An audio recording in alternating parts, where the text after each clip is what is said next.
Yo, what's happening, people? Okay, so I want to talk about The Walking Dead Season 8. I watched Walking Dead Season 8, just finished it a few days ago, been thinking about it for the last few days, and I want to talk about it.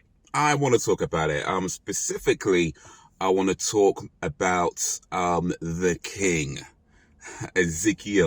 King Ezekiel. And I want to talk a little bit about Negan, and I want to talk a little bit about the Saviours as well. So yeah, I'm going to be getting into some spoilers for season 8 and probably a few spoilers for the previous seasons as well. I've only watched up to season 8. I have no idea what happens after this. And yes, I'm well aware I am super behind on The Walking Dead. But I've currently watched up to season 8. I have some inklings of ideas for what might happen afterwards based on a few things I've seen and heard. But I generally don't know what happens after season 8 at this point as I'm recording this video. But we'll come to that another time maybe. Anyway. So yeah, I want to talk about a few things about season 8. So let's start with the King, because the King for me was like the most standout character in season 8 for a few reasons. I really liked his development from season 7 till now, and how his characters kind of shifted in subtle ways, but also in major big ways at the same time. Now, if memory serves correctly, and at my age, that's a big if, I believe they mention him at the end of season 6. I can remember the last episode of season 6, he gets mentioned. But he doesn't actually get introduced. Like, he doesn't really have a screen appearance until season 7, I think, in the first episode, or maybe the second episode. It was early in season 7, I think he gets properly introduced. And then throughout season 7, he gets, his character gets developed a little bit. But what I liked is that, so when he's introduced, he kind of introduced immediately as this larger than life character. I mean, people call him the King. He's got this big tiger next to him. At this point, we, the audience, don't really know, behind what's happened up until. We just see him as they call him the King. He's got this big tiger. He's very, regal type character, from the way he speaks, the way he kind of poses and sits, and even just how he his behavior. I don't know, is that right? What behavior? The way he comes across. Is very regal, very much larger than life type character. But of course, Carol kind of sees right through that, right? And we pretty quickly find out that, he's not a king. He's somebody who was working in a zoo. That's how he found Shiva, because apparently Shiva was in trouble and he jumped in to save her, and the tiger Shiva. But he was also an actor, like a part-time actor that, did some theatres and plays and things like that. And because he played some kings as an actor, he just took on a role because people saw him as a king. He just kind of felt, well, they're going to see me as a king. I'm going to act like a king because that's what they need. But as they're developing the character, you see how, although he's doing that for his kingdom, he doesn't really believe it himself, because, he has this side deal, or is it a side deal? Or, secret deal with the Saviours to kind of, give them supplies and things like that most of his people don't know about. And one of the guys there, of course, is very much against it and tries to, and then that, ends with Morgan choke him out.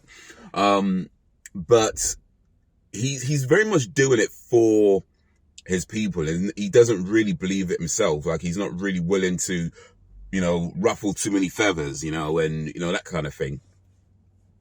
And it's not until maybe towards the end of season 7 where he kind of sees it as like, he can't just let this go. He let this slide, and he kind of joins the fight.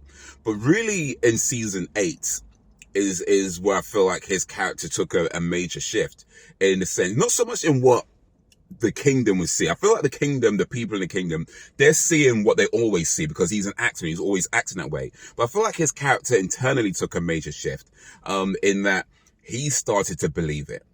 So like, it was kind of this fake it till you make it type thing, right? Like in the beginning of in season 7, he's really just faking it.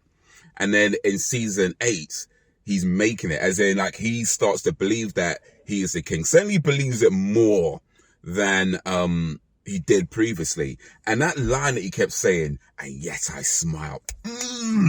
Brilliant. Brilliant. And just the way he was performed, like the actor, Carrie Payton, Carrie Payton, if I'm saying that correctly. I'm sorry if I'm getting that wrong. But he mate, man killed that role. And yet I smile. That line, right?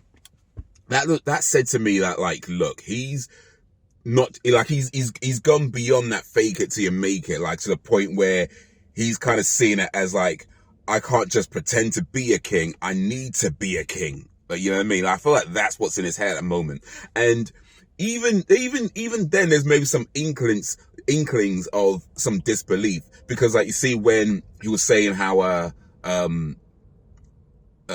none of us are going to get killed. Not one of us will fall. And then when they got when he came across his people and all of them survived it, he was like, see, not one of us, because he was kind of like in a slight kind of disbelief. That's what I saw in his face anyway. That's what I saw, like a slight disbelief. And now he's kind of maybe fully realizing that, you know, he maybe he can do this, but of course it doesn't quite work out that way. And when his people does get killed and he's the only survivor, you know, he kind of descends almost into this madness, because, like, he was faking it till he was trying to fake it till he made it, and he almost did. And then when that happened, it was like, maybe he just can't do this. And he was even telling Jerry, I'm not your king, don't call me that, you know, that kind of thing.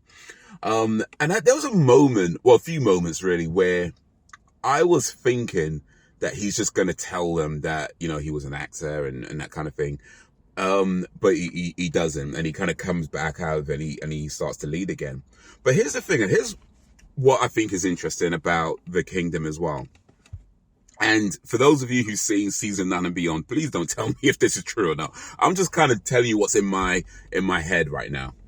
I kind of feel like the people of the kingdom either already know that he was an actor, either that, or maybe they don't know specifically that he was an actor, but I feel like they already know that he's not necessarily a real king in that traditional sense.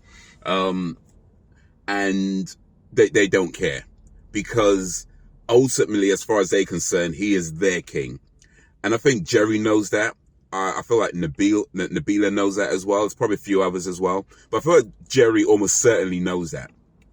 But he's not bothered about, so he was an actor. I don't think he cares. I think because he's been that leader, you know, even when he didn't believe it himself, even when Ezekiel didn't believe it himself, he's been their leader. And yeah, he hasn't always made the right decisions. He's made mistakes, and maybe he shouldn't have done the deals with the Saviours, and, you know, this, that, and the other. And he's, you know, it happens when you lead. You don't always get everything right. So maybe he hasn't always got everything right, but he's been their leader, and he's always done what was in the best interest, well, at least what he believed was in the best interest for the kingdom.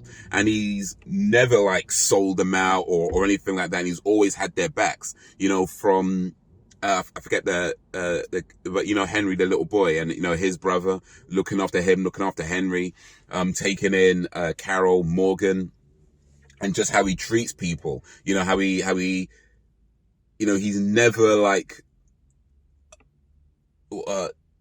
he's never like, well, like he doesn't, he's never disrespectful to his people.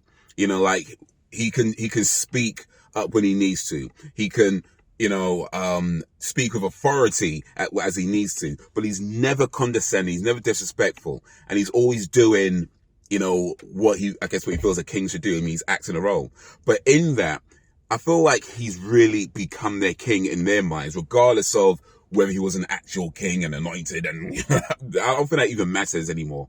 I don't think it maybe never mattered to him to begin with. But to my mind, I feel like Jerry knows. I'm guessing Nabila probably knows. But yeah, I feel like the people of the people of the kingdom, probably know that he's not that traditional sense king, but they don't care because he is their king. And yeah, he's like the ultimate fake it till you make it, you know. So yeah, Man like Ezekiel. Big up man like Ezekiel. Let me take a sip of my coffee real quick before we move on to other matters. So let's talk a little bit about Negan now. Again, I've not seen season 9 and beyond. I have a few inklings of ideas of what happens with Negan, just again based on some announcements that have been made and some things that I've seen posted, but I don't know specifics, so I'd rather not know for now. But I'm not sure I'm liking the way his character's going right now. Because when he was introduced, he was a badass, like bad, not bad as in he was cool. I mean, he was kind of cool, but I mean, like, he was bad. Like, he was clearly the bad guy, like when he was introduced, clearly the bad guy.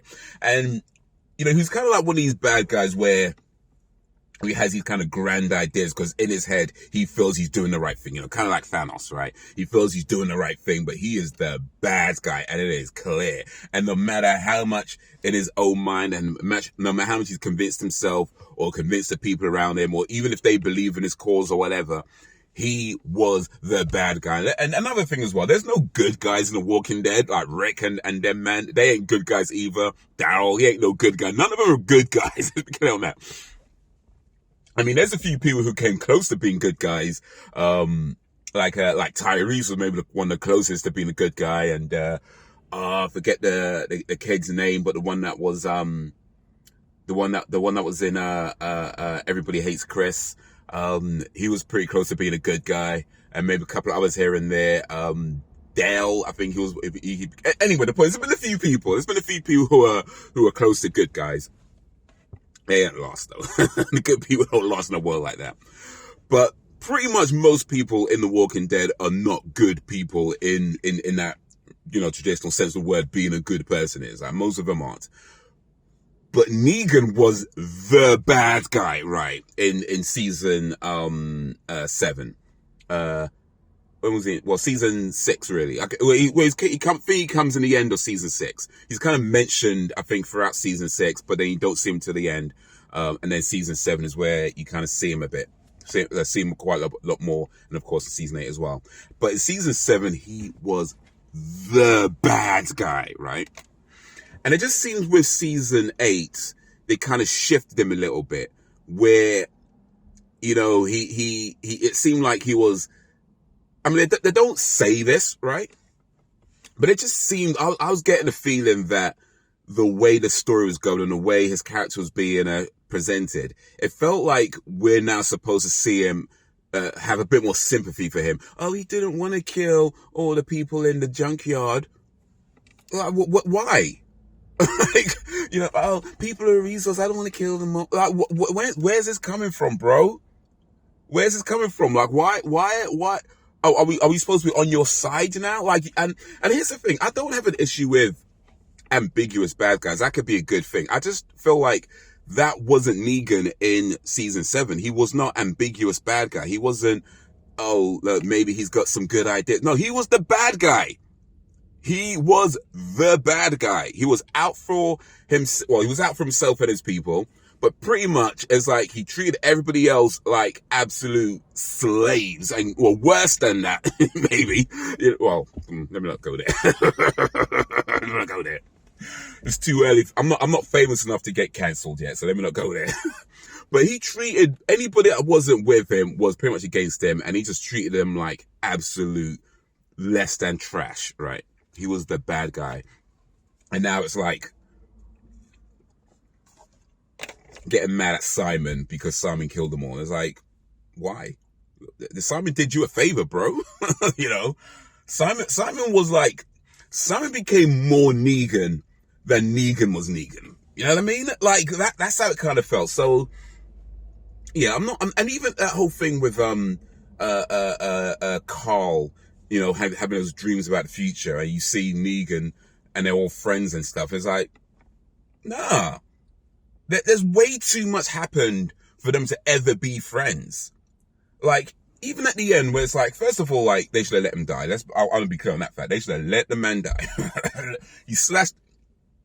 Rick slashed his throat, He should have let him. I mean, I knew he wasn't going to because, like I said, I've seen a few things, but even still, man should have let him die. But okay, they saved him because there's gotta be something. Okay, fine. They're gonna keep him alive. They're gonna keep him in prison to make an example of him. Fine, but they can't become friends. Like, no, there's way too much that's happened. Way too much that Negan has done to them, that they have done to Negan and the Saviours, for them to be friends at any point in the future. Like, at best, like, I don't know, maybe he lives over there and he lives over there and they just never talk to each other, and, you know, at best. But they've done too much to each other for them to be working together and smiling and being, no. Like, I don't want to be that guy who tries to tell creators how to create, but no, that from me only watching up to season 8, I'm already like, nah, that's gotta be, okay, granted, it was just his dream, not necessarily saying that's something that's going to happen, but no. And especially, like, it just kind of felt, especially with what they did with Negan, it feels like it kind of pushed him slightly towards being more of a sympathetic character, having more sympathy towards him. I'm like, no. Because he was the bad guy. I'm spitting too much, sorry. So yeah, I'm not sure I like how they're developing Negan's character, but like I say, I've only watched up to season 8. Maybe I'm jumping the gun a little bit, but considering the little bits that I know from some of the announcements, I'm kind of like, And I'm speaking of Negan and Simon, actually, that fight that Simon and Negan had, Negan doesn't win that. No. Because here's the thing about Negan. I don't think he's a weakling or someone who can't necessarily handle himself like that. But he's ultimately not really a fighter, right? He's not a brawler. Like, in season 7, he doesn't really get into any fisticuffs. Like, I think the closest is when he was dragging around Rick a little bit near the beginning, when he's kind of dragging him on the truck or something, but they don't really get into any fisticuffs because he's not really a fighter. Now, I don't know, maybe my memory's faded, maybe I've literally just forgotten, but if I have, yeah, remind me, and I'll be wrong if I'm wrong. But he wasn't really a fighter like that. He wasn't a brawler like that. He always had his bat, you know, and he let his bat do the talking. Maybe I think he might have shot a few people as well, but he pretty much let his bat do the talking. Lucille, as we find out, was named after his first wife, which is kind of sweet, actually. But yeah, he's not really a fighter like that. And granted, we don't really see Simon get into any fisticuffs either.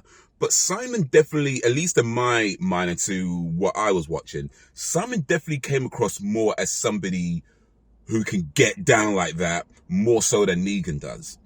So, like, when they fight, I'm like, Negan doesn't win this. And I know they have to have Negan win because, but no, I feel like I don't believe Negan wins a fist fight with Simon. I don't. Like, it's not believable to me. You know what I mean? It's not. Like, certainly not in the way that it happened. Like, maybe if there's some skullduggery involved, which, you know, I don't think there was. Like, they're pretty much just fighting. I don't think there's any cheat moves. I don't think. Neither of them had any weapons or anything like that. No, I don't think they have any weapons. I'm pretty sure they didn't have any weapons. Anyway, but yeah, I feel like there was no skullduggery. If I'm wrong, let me know. But yeah, for me, I just felt like the way that fight went down, I don't believe Negan wins. Like, Negan is not a fighter like that. And even with the fight with Rick, when they were fighting and they kind of pushed, it was really mostly just like them running into each other and, you know, that kind of thing, or shooting at each other and missing and that kind of thing, and, you know, kind of pushing each other, you know, and a few punches here and there. It wasn't a proper fight, you know what I mean? And of course, Negan ends up escaping, right? He ends up escaping out of the window and getting away that way. But yeah, because Negan to me doesn't come across as that kind of fighter. He's the type of person who projects fear onto people because he is kind of a large character. You know, he kind of walks around, he's got the bat, he's got the leather jacket. You know, he's kind of a large character. And he's kind of a psycho as well in the way he speaks and his whole kind of grandiose ideas. but he never, at least to me, never came across as somebody who can fight like that. So like when he gets to the fight with Simon, I was like, I get it, they have to have Negan win, but come on, man. They did Simon, as far as I'm concerned, they did Simon dirty by Negan winning that way.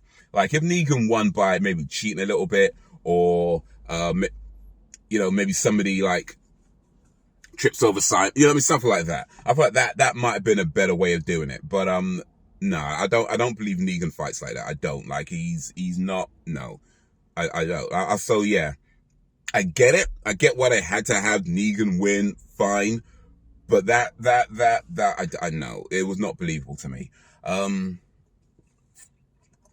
But speaking of saviors, when they surrendered at the end, I just felt like it came too easy. No. Let me not say that. It didn't come too easy. It didn't come easy. It just felt like, especially like Laura, for example. Laura's surrendering. Laura's the one with the tattoo on her neck, by the way. Like, I just felt like Laura's done too much to surrender like that. I don't believe Laura surrenders. Laura seemed to me the type to fight to the end. Like, she will die before she surrenders, because she wasn't just like one of the workers that, isn't really part of it. She was in the Saviours. Granted, she wasn't like a high-ranking lieutenant, but she was in the Saviours. Like, she was a part of that whole thing. Like, she believed in that cause. I mean, she got shot at by Dwight, right? She got shot at by Dwight when he found out he betrayed on them. Got shot at. She got, pretty much beat. Kind of got battered, I guess, a little bit. And running away and driving through the woods until Negan found her, and then of course tells him what happened. But she was deep in that. So I feel like Laura, there's certain characters in the Saviours that I was like, nah, they don't just surrender. They're fighting to the end. Like some of them, yeah, I can believe would surrender when they're beaten down.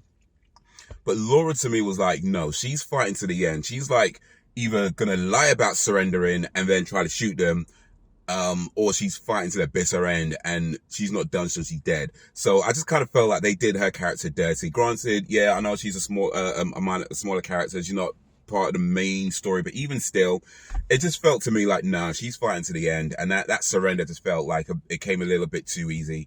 And then you see her afterwards, and she's like planting stuff and looking over at Tara, and you go acknowledge you. Why, bro? Like all you've done to each other in that, and that's all it took. But anyway.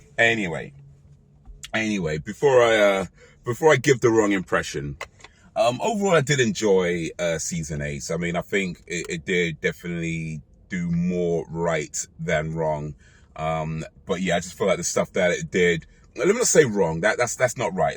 That's not right to say it was wrong. Just things that I felt to me didn't quite add up. And I felt like could have had a stronger impact had they done something else personally. But overall, I feel like, yeah, it was still a pretty solid season. It's sad that Carl is no longer with us, but it kind of had to be right. And I felt like he at least got a pretty good death. I mean, the way they did it in that, you don't see him get bitten, but then you see him afterwards. I think like 1 or 2 episodes afterwards, you see him kind of sitting and he's kind of sick, and you're like, wait, what?